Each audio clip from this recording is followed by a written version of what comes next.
Hello my dear students, आप सभी का पीके क्लासेज में स्वागत है।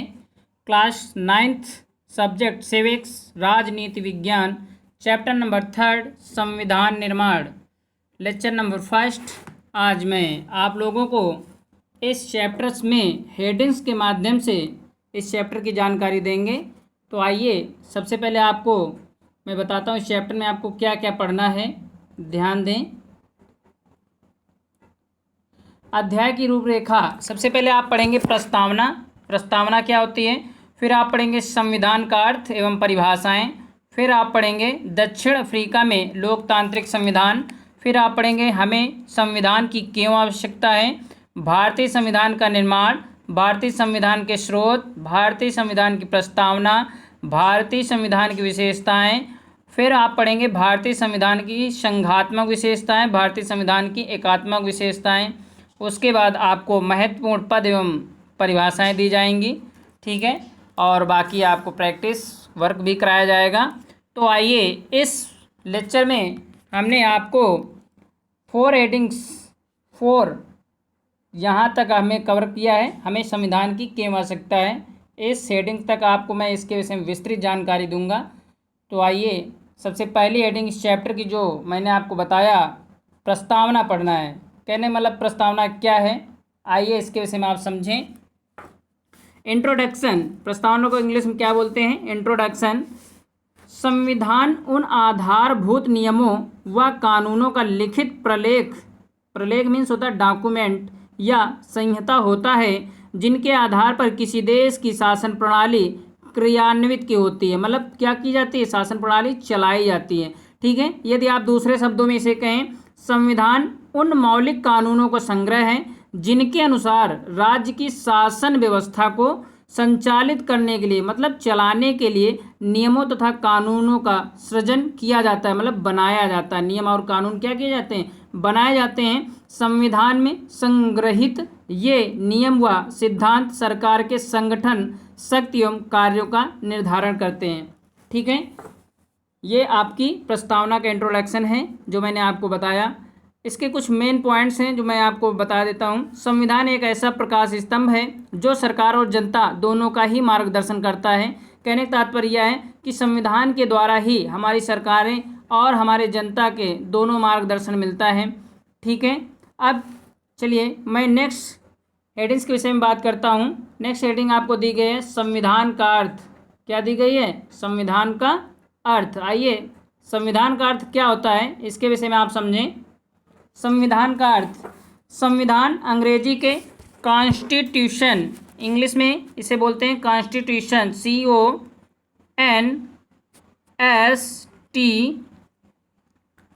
CONSTITUTION,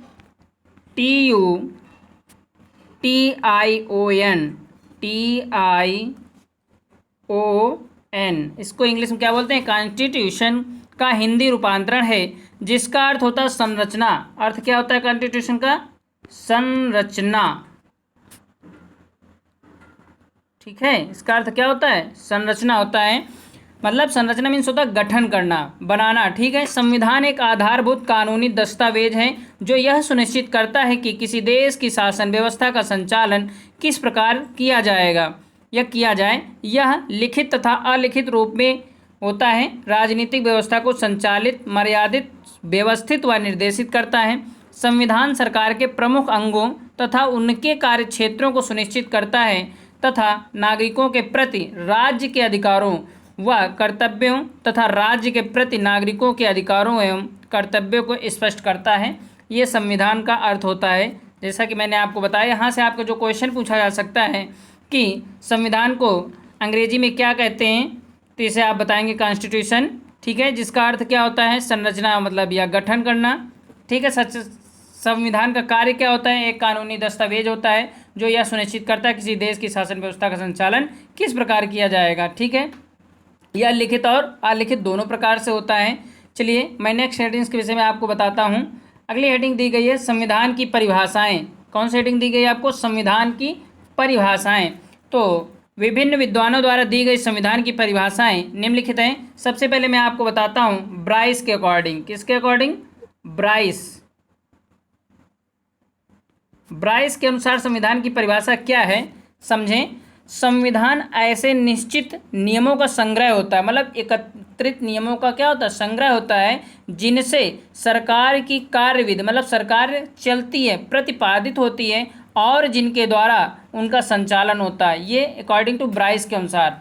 ठीक है। अब नेक्स्ट एक लेखक और हैं जिनका डायसी, जिनको बोलते हैं, क्या बोलते हैं, डायसी।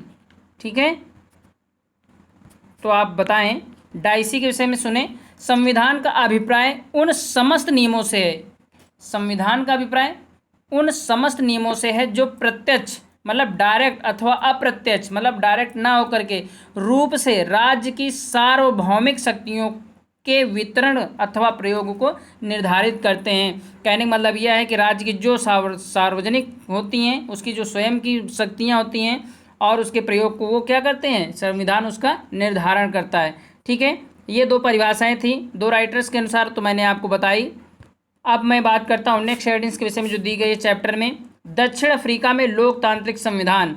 आइए, यहाँ पर चैप्टर में बहुत सारा लिखा हुआ है, लेकिन मैं इसके मेन पॉइंट्स के विषय में बताता हूँ आपको। सिर्फ इसका मेन जो दक्षिण अफ्रीका में लोकतंत्र का संवैधानिक हुआ, तो आपने नेशनल मंडेला का नाम सुना होगा। किसका, नेल्सन मंडेला, नेल्सन मंडेला।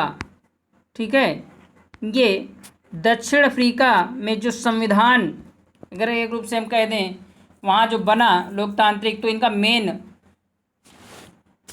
उत्तरदायित्व था, इन्होंने मेन अपनी मतलब भूमिका निभाई दक्षिण अफ्रीका में। अब ये रंग भेद के खिलाफ थे, इन्होंने रंग भेद के खिलाफ संघर्ष किया। किसने किया था, नेल्सन मंडेला ने रंग भेद के खिलाफ क्या किया था, संघर्ष किया था। रंग भेद मतलब क्या होता है, काले और गोरे में भेदभाव करना। ठीक है, इन जो ये किसके पक्ष में थे, काले लोग होते थे, तो अश्वेत लोगों को ये क्या करते थे, जो अश्वेत लोग थे और श्वेत लोग, इनके क्या करते थे, एक प्रकार से संघर्ष चला, इन दोनों के बीच में लड़ाई हो गई। तो उसी का इन्होंने क्या किया, जो अश्वेत लोगों के साथ ये रहे और रंग भेद, नस्ल के भेदभाव पर आधारित उस व्यवस्था का नाम है जो दक्षिण अफ्रीका में विशिष्ट तौर पर चलाई गई। दक्षिण अफ्रीका का यह व्यवस्था यूरोप के गोरो लोगों ने थोपी थी। किसने थोपी थी, यूरोप के गोरो लोगों ने थोपी थी, जो मतलब जो श्वेत थे।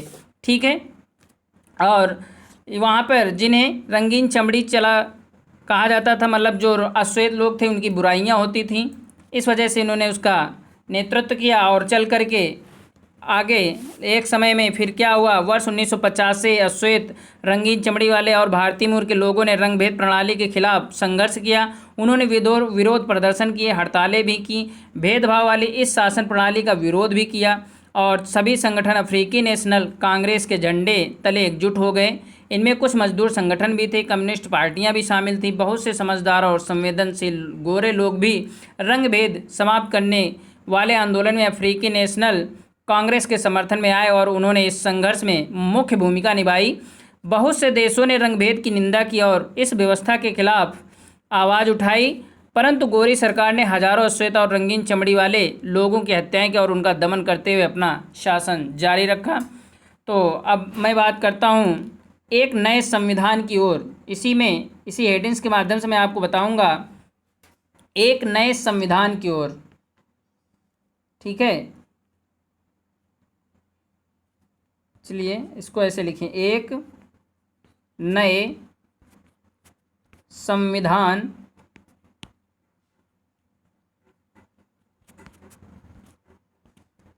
की ओर। ठीक है, की ओर। आइए इसमें क्या है, सेटिंग्स के माध्यम से आप समझें।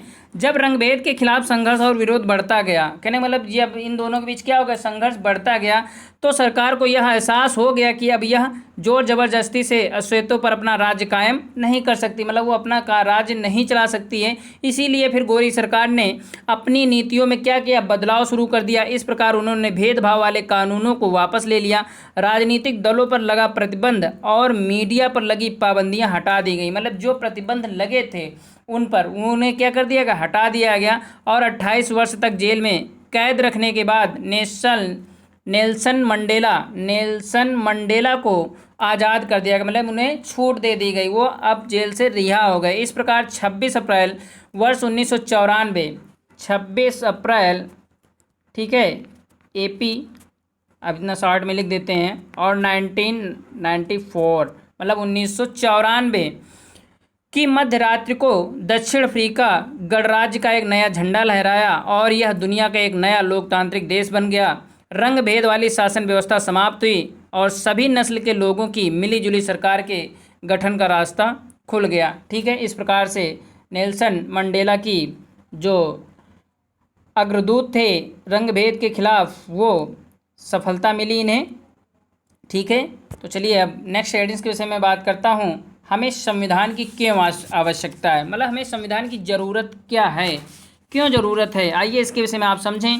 सबसे पहले हम आपको मेन पॉइंट्स की ओर बताएंगे, बाकी बुक में तो बहुत सारा है, आप लोग पढ़ भी सकते हैं। जो पॉइंट्स आप लोगों को समझ में नहीं आने वाले हैं मैं उनके विषय में बता देता हूँ। अब बात करते हैं, इस नए लोकतंत्र में दमन करने वाले और दमन सहने वाले दोनों ही साथ साथ समान हैसियत से रहने की योजना बना रहे थे। दोनों के लिए एक दूसरे पर भरोसा कर पाना मुश्किल था।